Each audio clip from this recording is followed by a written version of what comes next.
एक विद्या बालन को देख लो, आप ऐश्वर्या राय को देख लो, क्योंकि उनके फिगर में कोई ना कोई ऐसी प्रॉब्लम है। जो नाइटी में भी अच्छा दिखना है ना, तो बहुत ज़्यादा इंपॉर्टेंट। हाउसवाइफ हो, आप बिंदी हमेशा लगा के रखते हो, बहुत सारी रिंग्स को पहन के रखते हो, बैंगल्स को पहन के रखते हो, गले में 2-3 टाइप के चेन को पहन लिया है, अगर इस टाइप का आपका लुक है तो हाय गाइस, वेलकम और वेलकम बैक अगेन। मैं हूँ बीना। सो आज की वीडियो में बिना इधर उधर की बात किए हुए मैं सीधा पॉइंट पे आती हूँ। आज मैं आपको बताने वाली हूँ कुछ ऐसे वो टिप्स जो कि आपको जरूर से जान लेनी चाहिए अगर आपकी एज 40 से ज़्यादा है। तो इनमें से कोई ना कोई गलती ज़रूर करते हैं, जो भी अभी मैं आपको बताने वाली हूँ। तो इस वीडियो को पूरा देखिए और इन गलतियों से बच के रहिए। Let's get started. नंबर 1 पे बात करते हैं। आपको अपना बॉडी शेप ही नहीं पता और आप कोई सी भी कुर्ती उठा के पहन लेते हो। तो सबसे पहले तो आपको अपना बॉडी शेप जानना बहुत ज़्यादा ज़रूरी है, स्पेशली अगर आपने वेट गेन किया है, आप कर्वी हो, चबी हो, या फिर आपका टमी फैट है, या आपके फिगर में कोई प्रॉब्लम आपको अगर लगता है कि ये प्रॉब्लम है, तो उसे कंसील करने के लिए जो दवाई है, जो मेडिसिन है, वो यही है कि आपको सबसे पहले अपना बॉडी शेप पता होना चाहिए कि आपका बॉडी शेप एग्जैक्टली है क्या। उसके बाद आप उसके अकॉर्डिंग जब कपड़े पहनोगे तो आप डेफिनेटली पहले से ज़्यादा अच्छे दिखोगे। क्योंकि आपने नोटिस किया होगा कि जो भी एक्ट्रेसेस है ना, जो मिड एज की है, जो 40s में है, 50s में है, आप देखोगे कि वो एक पर्टिकुलर टाइप के कुर्ता कुर्ती को ही पहनती है, क्योंकि उनके फिगर में कोई ना कोई ऐसी प्रॉब्लम है जिन्हें वो कंसील करना चाहती है। लाइक विद्या बालन को देख लो, आप ऐश्वर्या राय को देख लो। वो लोग जो मोस्टली कुर्तास पहनते हैं ना, जो सूट पहनते हैं, वो सेंटर से पार्टेड होते हैं, सेंटर में एक स्ट्रिप बनी होती है, या फिर लेयरिंग टाइप के वो जैकेट टाइप के जो कुर्ता कुर्ती के साथ में स्टाइल करने के लिए होते हैं, वो लोग मोस्टली वैसे ही पहनते हैं, क्योंकि वो आपके फिगर को पहले से थोड़ा पतला दिखाता है। तो इसी तरीके से आप अपने फिगर में जो भी प्रॉब्लम है उसे कंसील करने के लिए सबसे पहले आपको अपना फिगर शेप जानना होगा। उसके बाद उसके क्या क्या सॉल्यूशंस है उन्हें अप्लाई करना होगा। और इन सारे टॉपिक्स पे मैं ऑलरेडी वीडियो बना चुकी हूँ, तो आप उन वीडियोस को देख के बहुत सारी जानकारी ले सकते हैं। नेकलाइन बहुत ज़्यादा मैटर करता है आपके लुक को अच्छा या बुरा दिखाने के लिए। अगर आपका फेस काफ़ी ज़्यादा बड़ा है, अगर आपको चबी चिक्स है, अगर आपको थोड़ा सा फेस फैट है, तो उसे कंसील करने के लिए जितना हो सके उतना आप डीप नेक पहनो, वी पहन लो, स्कूप पहन लो, डीप यू पहन लो। इस टाइप के जो नेकलाइन होते हैं वो काफ़ी ज़्यादा अच्छे से काम करते हैं। अगर आपका फेस पतला सा है, आप उसे थोड़ा चबी सा दिखाना चाहते हो, तो आपको छोटे नेक वाले उन्हें पहनना चाहिए, कॉलर्ड पहनना चाहिए।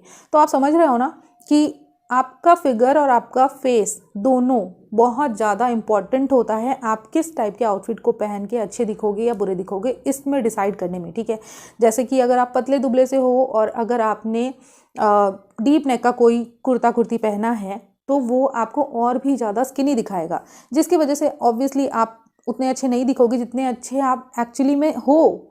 आई होप कि आपको ये सब कुछ बहुत अच्छे से समझ में आ रहा है। स्टिल अगर कोई क्वेश्चन रहता तो आप कमेंट में पूछ सकते हो।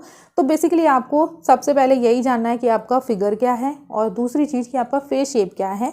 उसके बाद आप बाकी सारी चीज़ों को ज़्यादा ईजिली पिक कर सकते हो। मोस्टली जो मैरिड वुमेन होती है, जो मदर्स होती हैं, वो मोस्टली 3/4 स्लीव के पहनती हैं, इसीलिए उनका लुक काफ़ी ज़्यादा बोरिंग दिखने लगता है एक टाइम के आने के बाद।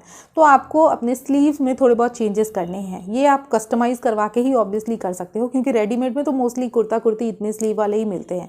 आप कस्टमाइज़ करवा के उसके स्लीव्स को थोड़े बटरफ्लाई वाले, थोड़े फ्रिल वाले, या फिर कभी स्लीवलेस, कभी स्ट्रैपी स्लीव, कभी किसी और टाइप की स्लीव, कभी बो वाली स्लीव, ऐसे बहुत सारे स्लीव के पैटर्न्स को आप ट्राई कर सकते हो, जो कि आप में एक नयापन ऐड करेगा और ये आपके लुक को बोरिंग नहीं होने देगा। आपका अंडरटोन क्या है उसके अकॉर्डिंग जब आप कलर्स को लेते हो, और अगर आपको बाकी सारी चीज़ें नहीं भी समझनी है, लेकिन आपको इतना तो पता ही होगा कि कौन से वो कलर्स हैं जिनमें आप अच्छे लगते हो, क्योंकि बचपन से हम बहुत सारे कलर्स पहनते आते हैं, तो हमें एक आइडिया हो जाता है कि कौन सा कलर हमारे लिए सही है, कौन सा कलर वो है जिसमें हम डल दिखते हैं। तो जो भी कलर्स आपके लिए सही है उन कलर्स को पहनना ज़्यादा प्रेफर करें। और हमेशा अगर उन कलर्स को नहीं भी पहनना है तो आप स्टिल ट्राई करना कि आपके योक एरिया पे, यहाँ पे एटलीस्ट उस कलर का कोई ना कोई टच देखने को मिले। अगर आप वो भी नहीं कर सकते हो तो भी आपके ऊपर जो कलर्स ज़्यादा अच्छे लगते हैं उन कलर्स की एक्सेसरीज़ को आप अपने फेस के आसपास पहन सकते हो, लाइक ईयरिंग को या फिर नेक पीस को। अगर आपको ये भी नहीं करना है तो भी जो कलर्स आप पे अच्छे लगते हैं उस कलर की लिपस्टिक एटलीस्ट आप लगा सकते हो, ताकि आप किसी भी कलर के कुर्ता कुर्ती को पहनो उसका रिफ्लेक्शन आपके फेस को डल ना दिखाए। इन शॉर्ट अगर बोला जाए ना, तो समटाइम्स अगर कभी आपको कोई ऐसा कुर्ता कुर्ती पहनना है जिसका कलर आपके ऊपर अच्छा नहीं दिखता, आपका फेस डल सा दिखता है, तो इस केस में आप सिंपली ये करना कि आप उस कुर्ती के साथ में किसी ऐसे ईयरिंग को पहनना या फिर ऐसे लिपस्टिक को, ऐसे नेक पीस को पहनना जिसका कलर आपके ऊपर अच्छा लगता है। तो ये भी अच्छे से काम करता है आपके फेस को अट्रैक्टिव दिखाने के लिए।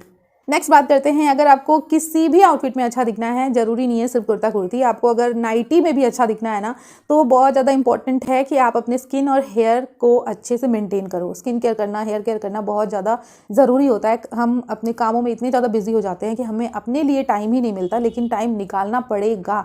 अगर आपको अच्छा दिखना है तो टाइम निकालना पड़ेगा अपने लिए, और हफ्ते में एटलीस्ट एक बार अपने लिए टाइम निकाल कर स्किन केयर करो, हेयर केयर करो और बिल्कुल रिलैक्स रहो। हाउसवाइफ हो, आप बिंदी हमेशा लगा के रखते हो, बहुत सारी रिंग्स को पहन के रखते हो, बैंगल्स को पहन के रखते हो, गले में 2-3 टाइप के चेन को पहन लिया है। अगर इस टाइप का आपका लुक है तो इसमें चेंजेस करने की बहुत ज़्यादा ज़रूरत है। देखो, ऐसा नहीं है कि मैं बहुत ज़्यादा मॉडर्न हूँ, मैं खुद घर पर हमेशा बिंदी लगा के रखती हूँ और बहुत ही बेसिक, बहुत ही टिपिकल टाइप की मैं भी हाउसवाइफ हूँ। ऐसा नहीं है कि मैं मॉडर्न हूँ, ठीक है, मैं भी मिडिल क्लास घर से ही बिलोंग करती हूँ। ऐसा ज़रूरी नहीं है कि अगर आप मिडिल क्लास हो, लोअर मिडिल क्लास में हो तो आप बुरे ही दिखोगे, आप जैसे तैसे ही रहोगे, बहुत सारे रिंग्स पहनोगे, बहुत सारे चेन्स पहनोगे, क्योंकि मोस्टली ऐसा ही देखा जाता है।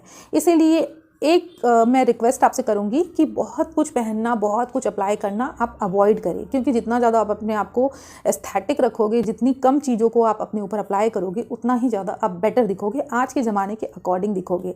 हाँ, अगर आपको करना है तो आप ज़रूर से ये करिए कि आप अपने बिंदी के शेप में चेंजेस करके देखिए, अपने बिंदी के कलर्स में चेंजेस करके देखिए।